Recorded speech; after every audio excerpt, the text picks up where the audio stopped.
Guys, I got the limited edition Violet Infinity figure. She has invisible head. Oh, I'm minus Fox and I'm David Fox, and I just came out of Incredibles 2. The Incredibles is a movie that came out, I don't know, when I was in the 4th grade? No, that's when I saw the teaser for it. Was in the 4th grade, I think. That'd be 2004. 14 years, so... Yeah, so then, 2004. So it was 2003. I was in the 3rd grade. Okay, yeah. So, The Incredible movie is a movie that I did watch. Mind you, it's a movie that I have to kind of, quote-unquote, rediscover or rewatch. Something similar to the lines of, like, Once Upon a Time, Land Before Times, where that was a movie that I saw originally as a kid. Really didn't like the first one, but loved all the sequels. And then I came back and realized, like, oh my god, this movie's amazing. And I'm pretty sure The Incredibles is going to be something like that. Because I did like The Incredibles. Like, cool, superhero, cartoon, yay. But I never really, I guess, saw more of the context behind a lot of different things, stuff like that. So, I do come into this. So, coming into this movie, one, I do remember the movie immediately. But there are some subtexts, like in the original one, that I didn't see. Such as, like, the whole cheating spouse kind of undertones in some bits.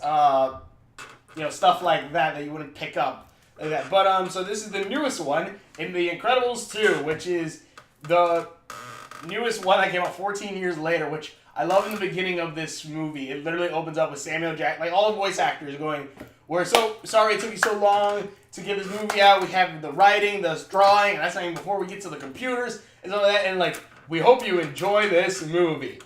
Cut to Disney Short. And I'm just like, wow, that's an effed up joke. that's an effed up joke. I just thought it was funny.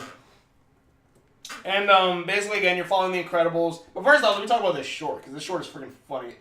Basically, I love this movie. Go check it out. I highly recommend it. Of course, it's like at 94% right now, and not just because it's Disney, but it's a beautiful goddamn looking movie. It is gorgeous. I love this stuff. Even so, like, they recreate some scenes from the original movie. I'm like, oh, those were not the graphics back then. It looks good. This movie looks good. I loved all of this, basically. Even though the beginning part is kind of the, did you not learn anything from the last movie kind of thing?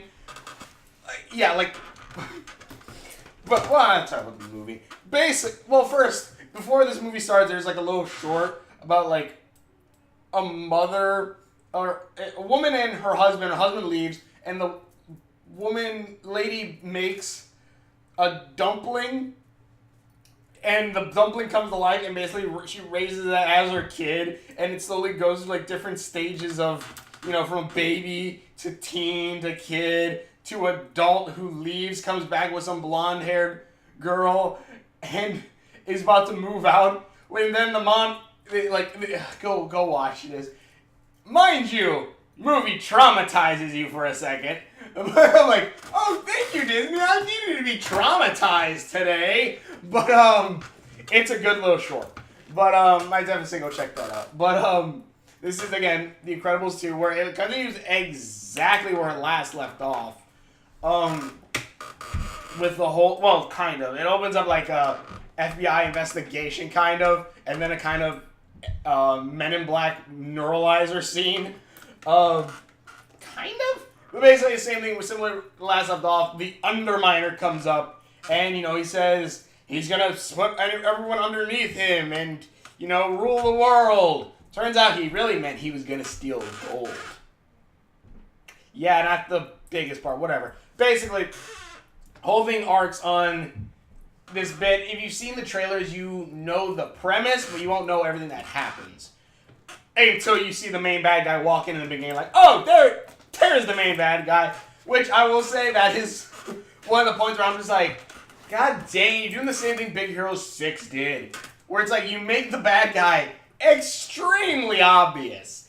Extremely obvious. And just like, fudge you for making it so goddamn obvious who the bad guy is. I don't know, maybe it's just done for the kids, but That's the thing. Like Big Hero 6, which is off camera. Big Hero 6, again, I like that one. It was really good. I like that one. And they could have easily had made that, like, the quote-unquote bad guy twist at the end a lot better, at least in my opinion, if, spoilers for Big Hero 6, sorry, but if they would have made the brother the bad guy. Mind you, they could still have the same quote-unquote bad guy in it that is the main bad guy of Big Hero 6, but you say that he's making him do this for whatever reason.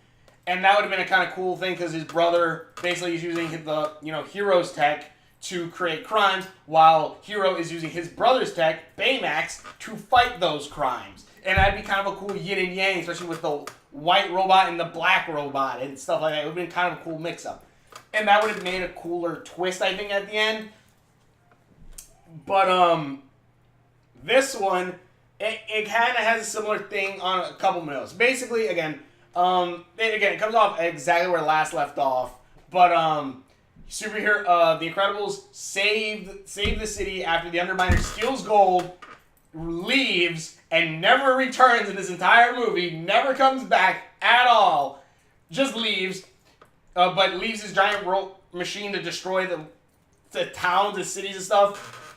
Superheroes save it, but they are blamed for it because they're superheroes, they're illegal, and because they have insurance on all this. And I'm just like, you do realize that at one point, because basically the whole thing is like, the cops or whatever say like, we have insurance for this stuff, and we don't need you, superheroes. I don't think he is. There's a point where there's a bridge, and Elastigirl has to tell the people to stop, so that way the drill basically passes under the bridge and destroys the bridge. And I'm just thinking, you do realize if they weren't there, those people are dead. Those people are dead. You literally are just saying these people are all just numbers. Mind you, if you're talking something like, what was it? Just them destroying, okay, they just destroyed a couple buildings that had no people in them. I guess, maybe, but even then, it's like, no, there are people in these buildings, there's lives on the line and stuff like that, and you're saying they shouldn't help?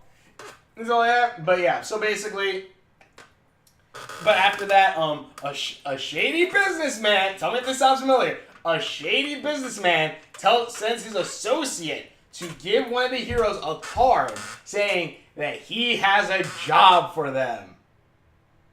If y'all can't remember that, that's the premise of Incredibles 1, which only happened about, I want to say, a month or so before this movie came out. Or before this movie takes place. So in other words, the Parr family hasn't learned a goddamn thing. Well, whatever. It's to get the movie started or whatnot. Okay.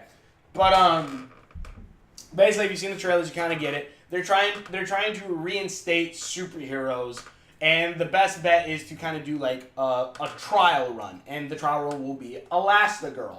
And Elastigirl will go out to this new city, which, one thing that I love, because especially now that I can enjoy and look at it and know, okay, that's what they're getting at. I love that it's old-fashioned superhero stuff. Back when I first saw it in 2003 in third grade, I'm like, oh, superheroes!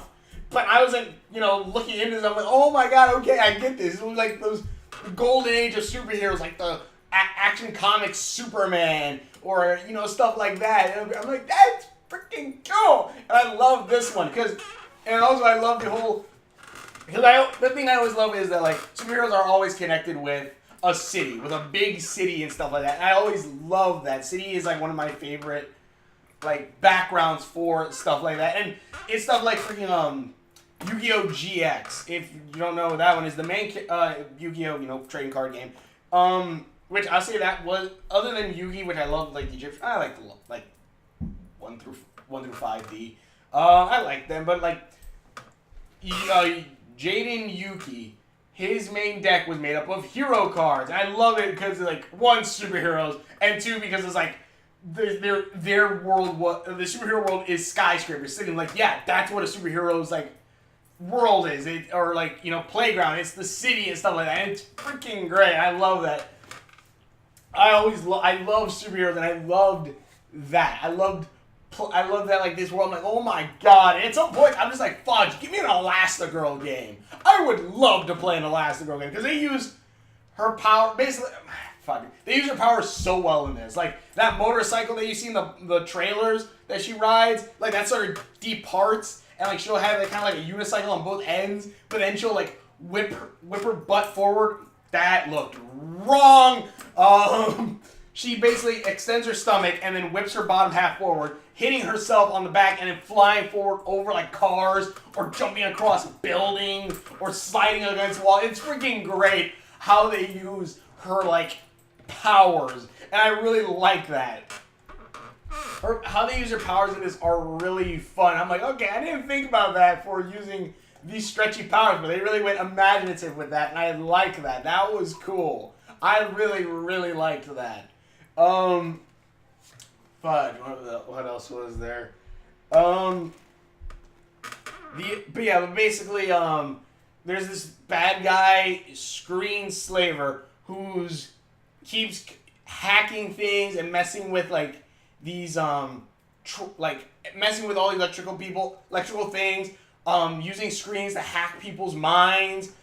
And again, this movie looks goddamn gorgeous. Like, just seeing the textures on his suit or just the skin, the hair movement, it looks great. Fudge. And basically Screen Slaver is hacking all these things and Elastigirl is tasked to go stop him and stuff like that. And immediately I'm thinking, okay, brother and sister, who are the two who you basically say like, oh, they want to bring out superheroes, stuff like that. They want to basically bring the superheroes back. So like, oh yeah, superheroes are needed. So that way they kind of pass a bill. What's funny is because I'm just watching season, I don't know what season it is. It's the season of Arrow where he lets Diggle become the Green Arrow for a bit. I haven't finished it yet, but like they have a whole like vigilante act where it's like, should we have superhero vigilantes in our city and stuff like that? I'm like, well, it's working out for Central City, so yes, but whatever. But yeah, like stuff like that. Like it's freaking it's the like they basically having that kind of bill being made, so that way they can allow superheroes to be, all around the world. And I'm like, all right, cool, that's awesome.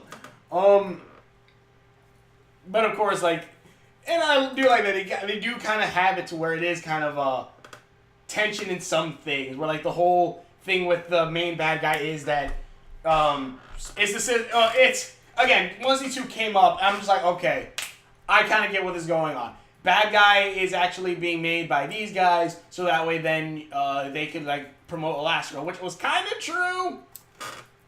You can just watch it. I kind of feel bad that I spoiled that bit.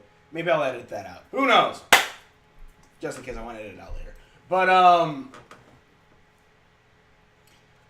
yeah, basically then like basically then Elastigirl does all this, and that's what I'm talking about, like Elastigirl side where she's going, and like there's some pretty goddamn good action scenes with her against like the Screen Slaver at one point, that in like his hideout. The visuals, though, mind you, I was like, oh my god, someone could get a seer from this. The colors, the city is beautiful. You see like her like stretching through the city and jumping from building rooftop to rooftop. I'm like, by God, give me an Elastigirl game. I want like a Disney Pixar Elastigirl game. Just jumping from city to city and something that'll have like the atmosphere that the city had. I'm like, oh my God, why it looks so beautiful. I can't wait for Kingdom Hearts 3 because I want to fucking run around San Francisco, god dang it.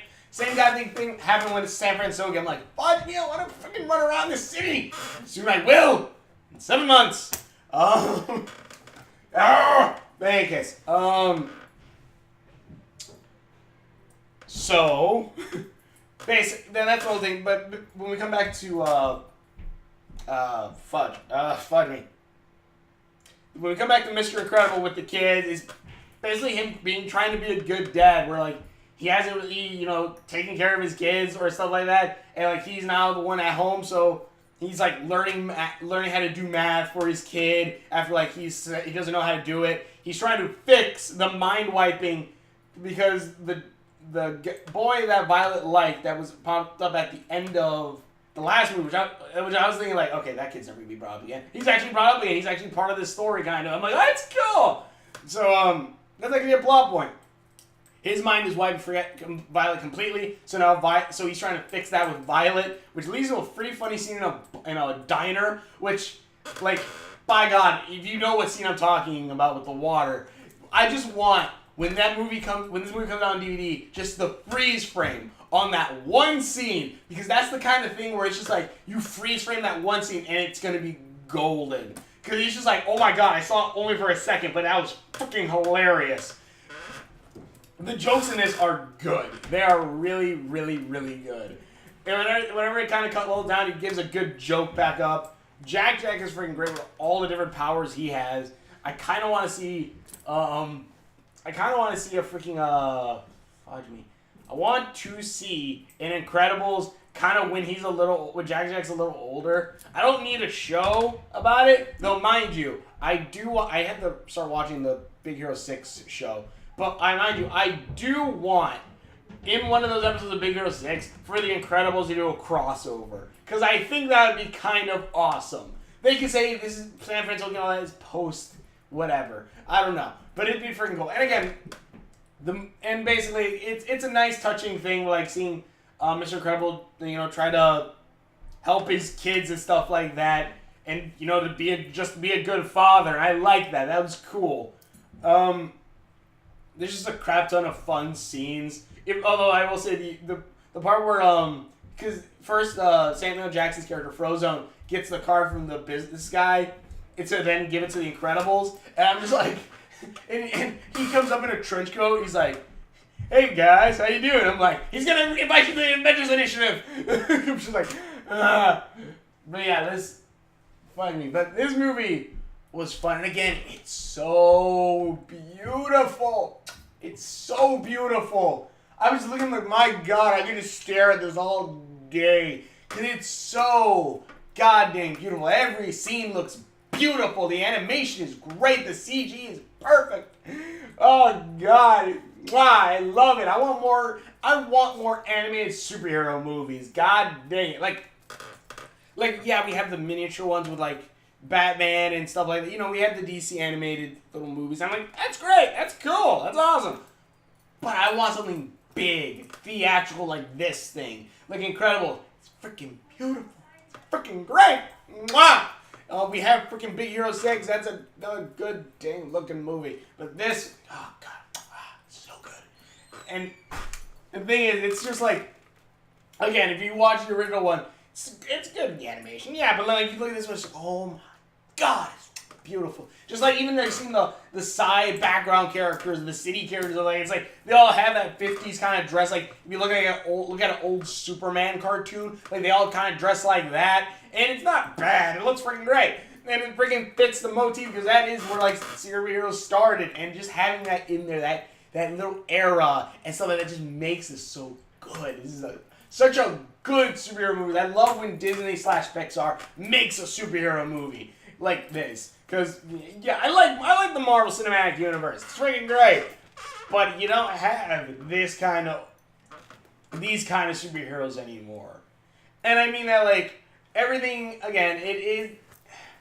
I like Spider-Man and all that stuff. But then again, on the flip note of all that, it is kind of like they do have to make it more realistic in some ways. I'm like, oh, that's still cool. Again, Infinity War, freaking great. I love the ending. And so I freaking love the cinematic universe. But they don't have like this Saturday morning cartoon kind of superheroes anymore. These superheroes aren't all that big right now. Just like, Spider-Man just has his eyes moving because, like, maybe if anything, Deadpool is probably the closest thing you can kind of get to that, where it's just like, why do his eyes move? Because he's a superhero. That's why. And it's just like, it's freaking great. There's like a bunch of side heroes in this, which are cool, which are kind of cool, and stuff. I'm like, hey, great. There's a cool scene with like portals and stuff. Though I was hoping for a portal joke where like just like the infinite fall and like throws Mr. Incredible up there or something like that. I think that would have been kind of cool. But yeah, this movie was good. This movie was so good. I love this movie. This might be one of my favorite Disney-sized Pixar movies right now. It's so good. It's beautiful. Fucking beautiful. God dang it, they stopped watching Gamers Joint. I think it's a kind of thing. But, God, I cannot. Oh, God, it's, because again, just looking at it is so beautiful. The art, everything was good. Go see this movie. It's really good. Even though, again, villain, obvious as all heck. It is freaking obvious. But some of the side things are so fun. When Edna comes back in, it's freaking great. Even though I will say, because Mr. Incredible has to go to Edna at one point, and I'm like, oh, Auntie Edna. And at one point, she goes, don't worry, leave it to Auntie Edna. And like Mr. Incredible's like, Auntie Edna. I'm like, I guessed it. Yeah, it's freaking great. I want her to last the girl game because that was just cool. Like her just jumping from city to city and it's nighttime. So I don't know. Maybe the Spider-Man game will cure my fix for a bit until Kingdom Hearts 3 comes out, so I can run around San Francisco with a Keyblade, running up buildings. Oh God, I can't wait. But this movie is so good. Oh God, this movie is so good. But tell me what you guys think. This movie was awesome. I loved it. I want to see it again. This is a movie I might go buy. I bought Big Hero 6. I love these superhero stuff. It's freaking great. And I really, really want to see. I really like this movie. And I'm happy. I want to go watch the original one. Because I'm pretty sure there will be more things I can pick up now that if I rewatch it. But, well, even then, the original one didn't really have that much, 50s-ish, maybe kind of a little bit with some things. It kind of looked 50s-ish, those old cartoon stuff, but then a lot of it takes place on the island. This has a lot more world building with, the big city that's full of crime and stuff like that. It's like, okay, sweet. It's that's kind of their Gotham. And I know I love that point where Elastigirl looks at her suit, she's like, I'm not dark and brooding and moody. I was like, that's funny. But yeah, it's a good movie. I liked it. Tell me what you guys think down below. Thanks for watching the videos that I've done. Links are on my Facebook, on there somewhere. God, it's such a good movie. But anyways, thanks for watching the other videos, and we will. Quick side note, I know funny. Also, quick side note, I don't want to do it on my camera again right now.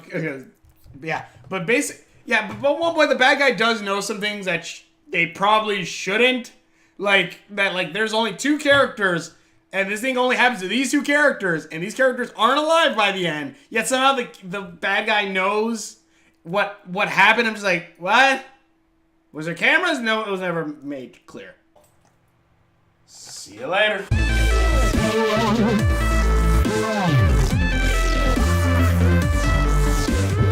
Oh God, I can't wait for Kingdom Hearts so I can run around in San Francisco. Actually, it'd be kind of cool if you could get the Incredibles as a summon in Kingdom Hearts 3.